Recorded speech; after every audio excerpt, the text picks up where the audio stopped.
Di ba, mga kababayan? Eto para sa inyo 'to. Pa ang kanilang No? sphere of Para doon sa mga pro-China.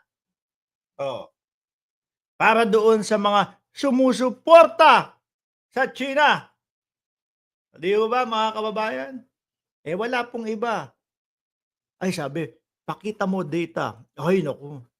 Charles, wag kang iiyak pag nakita mo yung data. Ano? Mayayabang kami dito eh. Di ba? Para sa mga DDS, mayayabang kami dito eh. Punta ka Social Blade. No? Tingnan mo yung date. Kumpletos recados ang data doon. Kumpletos recados ang data ng mga vlogger doon. Tignan mo yung data ng mga vlogger na sumusuporta sa dating Pangulong Duterte o vlogger ni Duterte versus doon sa akin na lang. Sige, tignan mo yung data doon. Pero huwag kang babalik dito at iiyak ka, ha? Lintik na yan. Wala pa lang, sinasabi ko, walang bilang si Mark Ramos. Pero pati pala monthly income ni YouTube. Walang bilang 'to, ha. Mapapatunganga ka na lang dun, Charles. Sasabihin mo, hindi talaga pantay ang buhay. Ako eto, hanggang ngayon umiiyak sa 20 pesos na bigas. Tapos etong tao na 'to, na ang pangalan na Mark Ramos, eh, magsasalita isang oras. Magsasalita isang oras tapos ganito pala. Walang bilang. Di ba? Ito, Charles, para sa inyo to, na sumusuporta sa China. Tony, yan ang inihiyag ng pinunang hubog sertahan sa kanyang talumpati sa harap ng mga sundalo ng Northern Luzon Command sa pagdiriwang ng anibersaryo nito. Inatasan ni Bronner ang hukbong sertahan na mas palawakin pa ang kanilang sphere of operation, lalo't hindi anya malayong mangyari na madamay ang Pilipinas kapag nagkasa ng pag-atake ang China sa Taiwan. Ayan, di ba? Pinaghahanda po. Mga kababayan, yung mga sinusuportahan nitong mga to, relax ka lang. May umaasa! May umaasa, relax ka lang. Baka makalaya yung matanda, iiyak na. May umaasa na lalabas. Oo, ngayong araw lalabas, no? April Fool's Day. Wala na yung parali-rally ninyo. Hindi kasali ang audience impact. Yung pasulat-sulat kay Putin, pasulat-sulat ni Greco Bellica kay Donald Trump, hindi, walang collab friend dun. Malabo. No? Kung makalaya man yan, 8 taon. Dahil 8 taon ang itatagal ng investigasyon at ng mga hearing. Di ba? Ganun lang yun. Naku. Ito yung China ninyo, yung ipinagtatanggol ng dating Pangulong Duterte. At, nung mga senador ninyo, mga kababayan. China pa more, di ba? Ayaw nyo sa Estados Unidos, pero ang sulat kay Trump, no? Si dating Pangulong Duterte po ay ganito, ganyan, lumaban sa droga sa Pilipinas, no? Tapos pagdating sa West Philippine Sea, tuta kayo ng kano. Di ba, mga kababayan? Tuta kayo ng kano. Ayan po pinaghahanda, mga kababayan, ni General Bronner, no? Ang ating mga kasundaluhan. Alam nyo naman po itong pagkaganid ng China. Biruin nyo ho, mga boss chief amo, sir. Pati po yung Palawan, no? Inuumpisahan nila, no? Ay, hindi. Made in China. Saglit nga. Vietnam eh. Nakasulat Vietnam eh. Ayan Made in Vietnam eh. Ano ba? Made in China daw. Iya ka na. Biruin nyo, mga kababayan, pati Palawan, binibigyan na o ginagawa na ng naratibo ng China na kanila daw po yun. Base po doon sa mga unang panahon, mga bossing. No? Base po sa unang panahon. So ngayon, mga bossing, syempre ganyan po nag-umpisa yung kanilang 9-dash line. Diyan lang ho nag-umpisa yan eh. Ngayon po ipinangangalanda ka na ho nila, mga boss chief amo, sir. No? ipinangangalanda ka na ho nila na totoo yung 9 dash line nila. Pero pinagtatawanan po, mga bossing, nung ating ng buong mundo. Di ba? Oh, ngayon, pag narinig yung sinasabi nitong sila Marcoleta na there is no such as West Philippine Sea, yung mga pagganon-ganon ho, mga kababayan, di parang umagri na tayo doon sa mga sinasabi ng China.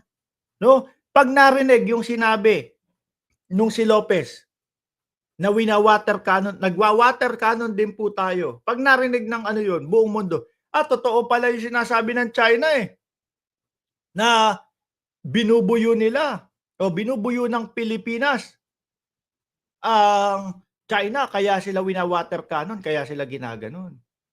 Di ho ba, mga kababayan? Sabi ni Charles B. ulit, wala namang may gustong ibigay no? Wala, no? Pero sunod-sunuran lang tayo. Pero nakita nyo naman, nung panahon ng dating Pangulong Duterte, naitayo na lahat ng building doon. Di ba? Syempre, hindi papalag yung dating administrasyon kasi sa China.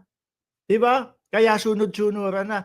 Laging itinatatak ni dating Pangulong Duterte sa isipan ng mamamayang Pilipino na hindi natin kaya ang China Bombahin lang tayo niyan. Ayun, mga kababayan. Pero ito po, sa administrasyon ni Pangulong Bongbong Marcos, di ba? Charles, ikaw papalag ba? Magpapareserve ka? Oo naman.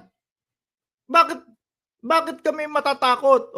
Kung yung ating mga bayani dati, mga kababayan, inialay ang kanilang buhay, no? Para po dito sa natatamasa natin na kapayapaan, kalayaan. Bakit tayo, mga bossing? Matatakot tayo na ialay ang ating buhay para doon sa mga para doon sa mga susunod na henerasyon.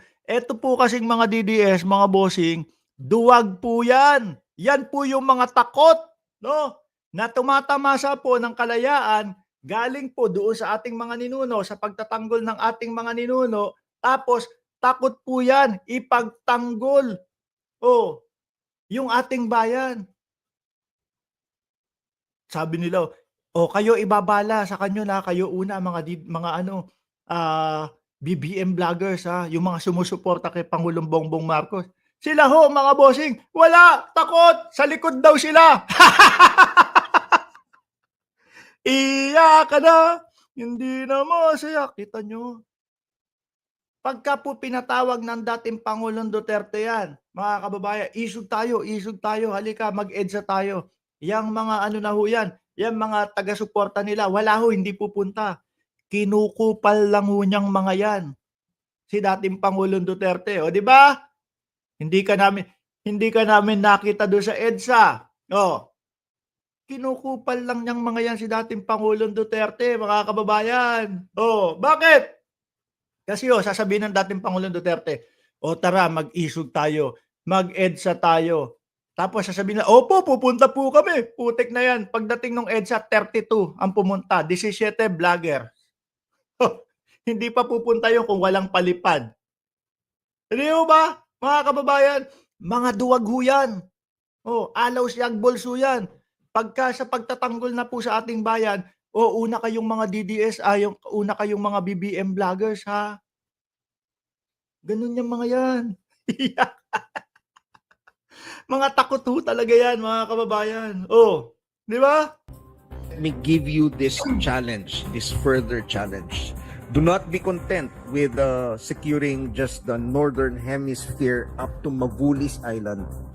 Biruin mo kahit sa parte na, Pero yung mga DDS pa din, ayaw namin sa Estados Unidos. Baka yung iba pa nga sa kanila diyan, tanggalin niyo na yung Typhoon missile. Ganito, ganyan. Di ba? Start planning for actions in case there is an invasion of Taiwan. Okay? So extend na natin yung sphere of operations natin because If something happens to Ay, hindi, may hirit pa si Charles dito. Ni minsan may written history ba na sinakop tayo ng China? Ano, babase ka doon sa nakaraan? Eto, nakikita mo na kung ano yung ginagawa nila sa Pilipinas. Yung pa din ang pagbabasehan mo. Eh baka bopols ka. Oh, baka may ano ka. O porkit sinakot tayo ng dati ng Amerika, eh yun na din ang pagbabasihan natin. Samantalang ito, nakikita natin, naglalagay ng Typhoon missile yung Estados Unidos para maprotektahan tayo. Yun pa din ang pagbabasihan mo. Aba, baka bobo na tawag sa'yo. Di ba? Eh, wala kasi sa history ng China na sinakop tayo. Eto, may mga palabas sila na sinasakop na ang China, na kanila na daw ang ating Palawan. Eto, binabangga yung mga barko natin. Oh, ng China. Tapos papalabasin sa buong mundo na kawawa sila dahil inuudyukan. Tapos biglang masasamahan pa nung si Lopez. Opo, nagwa-water cannon din tayo. Di ba, mga kababayan? O yan na, ipapamigay na yung West Philippine Sea. Official na bang inaward sa atin ang West Philippine Sea? Pangalan, hindi. Pero naipanalo na yan. Diba? Naipanalo na yan sa UNCLOS. Oh. Anak ng tinapa naman mga DDS. Ano? Kaya ba? Kayo lang ni Marcoleta ang nagsasabi ng there is no such as West Philippine Sea. Uy, ako pa GG ngayon. Sinasagot ko lahat ng tanong mo. Oh, naipanalo sa UNCLOS. Ano ginawa ng dating Pangulong Duterte? Papel lang yan eh. Di ba? Papel lang yan eh. Eh, tubig lang yan eh. Oh, no, ano, ang pinaglaban ni Marcoleta nung sinabi niyang there is no such as West Philippine Sea. Ano? Eh, pangalan po yung ibig ko sabihin. No? Oh, ikaw ba naman, aangkinin mo o sasabihin mo na sa amin po ang West Philippine Sea kung ang tinatawag mo eh South China Sea. Sa amin po ang South China Sea. Sa amin po ang South China Sea. Sa amin po ang South China Sea. Baka kutusan ka pa nung pinagsasabihan mong sa amin ang South China Sea. Biruin mo pangalan South China Sea tapos sasabihin mo sa iyo. O, di ba? O, ngayon mga bossing, inaward na ba ang West Philippine Sea? Gusto na ipamigay ang West Philippine Sea. Ewan namin sa'yo. Ay, naku po mga kababayan. Mga DDS, hindi ba? Ako sinasagot po natin lahat yan mga kababayan. Rektahan po nating sinasagot yan.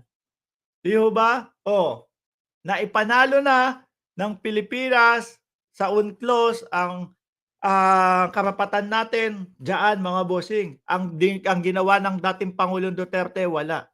Tinulugan lang po dahil nga takot kay Xi Jinping. Mga boss, chief, amo, sir, kagaya po ng araw-araw nating live, 1 oras, lumipas na din po. Magpapaalam na ako. No? Malamang sasabihin ni Charles ito, natakot sa akin.